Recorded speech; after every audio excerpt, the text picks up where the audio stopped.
Welcome to BeerBiceps Tamil. நீங்க அதிகமான research பண்ணியிருக்கீங்க. உங்க ரிசர்ச் ஜர்னி எங்கிருந்து ஸ்டார்ட் ஆனுச்சு? காலேஜ்ல நான் நெறையா படிச்சிருக்கேன். ஆனால் அயோத்தி சம்பவம் நடந்த பின்னர் நான் ஆராய்ச்சிய சீரியஸா எடுத்தேன்.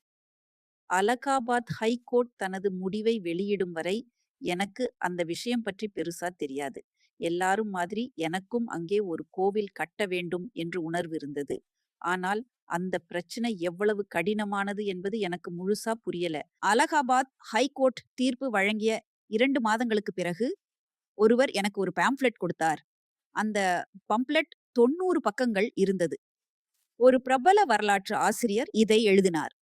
அவர் பெயரை நான் சொல்ல மாட்டேன். ஆனா நான் அதை படித்தபோது, அவர் இந்த முடிவு மிகவும் தவறானது.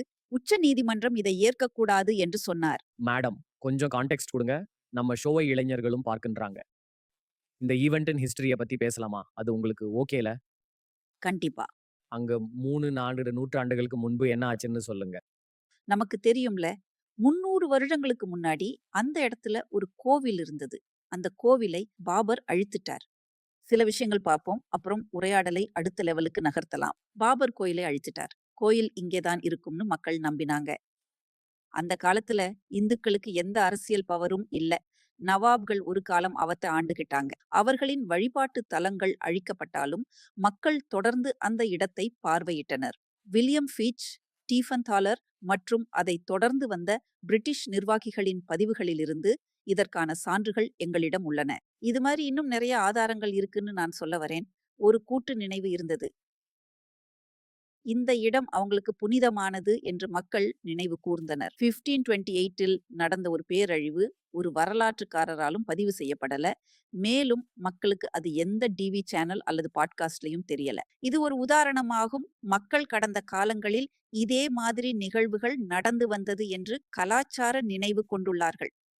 அதனாலதான் அவர்கள் வீடுகளை விட்டு போகவில்லை. அ நான் மதம் மக்கள் கட்டுப்பாடு போன்ற ஸ்ட்ராடஜிகளை பத்தி பேசுறேன். பாபரி மசூதி, கோயில் பற்றிய விவாதம் எல்லாம் நம்ம நாட்டு மக்களுக்குள் பிரிவை ஏற்படுத்துகிறது. இந்த பிரிவு நம்ம நாட்டுக்கு நல்லது இல்லை என்று நான் நம்புகிறேன். உனக்கு உன் கருத்துக்கு உரிமை இருக்கு.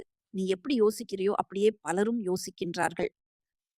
நானும் என் முஸ்லிம் நண்பர்களுக்கு இந்த புரோகிராம் பார்க்கணும்னு ஆசைப்படுகிறேன். ஆமாம், நான் ஒப்புக்கிறேன். அவர் ஒரு மசூதியின் பிறப்பிடத்தை பற்றி பேசினார். வரலாற்றில் இந்த நிகழ்வு ஒரு கற்பனை கதை அல்ல. நான் ஒரு வரலாற்று ஆசிரியையா எனக்கு கிடைத்த ஆதாரங்கள மேல தான் எழுதுவேன். கிடைக்கும் ஆதாரங்கள், ஆவணங்கள் மேல தான் எனக்கு முடிவு எடுக்கணும். நான் பிரச்சாரம் பண்ணுவதில்ல. எந்த அரசியல் கட்சிக்கும் சேர்ந்தவள் இல்லை. கிடைக்கும் ஆதாரங்கள் மேல தான் நான் வரலாற்றை எழுதுவேன். நான் ஒரு அறிஞர் தான். எனக்கு என் தொழிலுக்கு முழு உள்ளம் கொடுத்து உண்மையாக இருக்கணும். மசூதி இருந்த இடத்துல கோயில் கட்டிட்டாங்கன்னா, அத திரும்ப கொடுக்கணும்னு முதலாவது நான் தான் சொல்லுவேன். இரு பக்கத்திலும் ஃபேர்னஸ் வேணும். நான் ஆதாரங்களை அடிப்படையாக எனது எழுத்துக்களை எழுதுகிறேன். மக்களின் கருத்துக்கள் எனக்கு அவ்வளவு முக்கியமில்லை. நான் ஒரு வரலாற்று ஆசிரியை. அயோத்திய பற்றி நான் பார்த்த ஆதாரங்கள் எல்லாம் ஒரே முடிவுக்கு ஆதரவாக இருந்தது.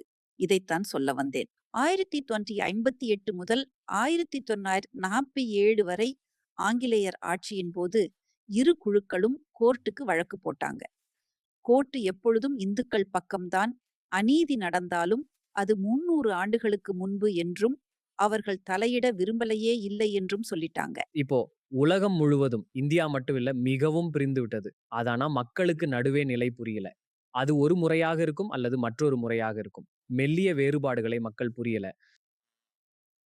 நீங்க ஆன்லைன்ல இந்த பிரச்சனைய பத்தி பேசுறதால நெகட்டிவ் கருத்துக்கள் அதிகமா வரும்னு நான் நம்புறேன். உண்மையா சொல்லணும்னா, இந்திய இணையத்துல பல கன்டென்ட் கிரியேட்டர்ஸ் தெளிவாக இடதுசாரிகளாக இருக்காங்க. நான் வலதுசாரி இல்ல.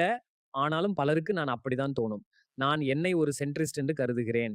நானும். எனக்கு கிடைக்கும் ஆதாரங்கள மேல தான் எனக்கு நம்பிக்கை உண்டு. சரி. இந்த கண்ணோட்டங்களை நீங்க உலகத்துடன் பகிர்ந்து கொள்ளும் பொழுது என்ன மாரியான ரெஸ்பான்ஸ் வருது? நான் அதிர்ஷ்டசாலி. என் புத்தகத்த படிக்கும் மக்கள், நான் நெறைய ஆராய்ச்சி பண்ணியிருக்கேன். மற்றவங்களுக்கு கேடு வராம எதையும் நான் எழுதலை என்று நினைக்கின்றார்கள். என் புத்தகங்களில் உள்ள உண்மைகளே பேசும். நான் என் புத்தகங்களில் என் கருத்துக்களை சொல்ல மாட்டேன். நான் எனக்கு கிடைத்த ஆதாரங்களை உனக்கு காட்டுகிறேன். நீ உனக்கு பிடித்த முடிவை அடைய வைக்கிறேன். காரணம் இல்லாம யாரும் என்னை தாக்கியது நான் நினைக்க முடியல. எல்லாவற்றிலும் நீங்கள் என்னுடன் உடன்பட வேண்டும் என்ற அவசியமில்லை. எல்லாருக்கும் தங்க கருத்துக்கு உரிமை இருக்கு. நீங்க ஆதாரங்களை இப்படி காட்டும்போது எனக்கு சந்தேகமே இல்ல. யாரும் என்னை அநியாயமாக கலாய்த்தது நினைவில்லை. எனக்கு ஒருபோதும் நெகடிவ் அனுபவம் இல்லை. நான் ஒரு அறிஞனாக எழுதுவது மக்களுக்கு தெரியும். இந்த வீடியோ பிடிச்சிருந்தா எங்க பிளேலிஸ்ட்டை பாருங்க. அங்கே இதே மாதிரி வீடியோக்கள் கிடைக்கும். பியர் பைசெப்ஸ் தமிழ் சேனலுக்கு சப்ஸ்கிரைப் பண்ணுங்க.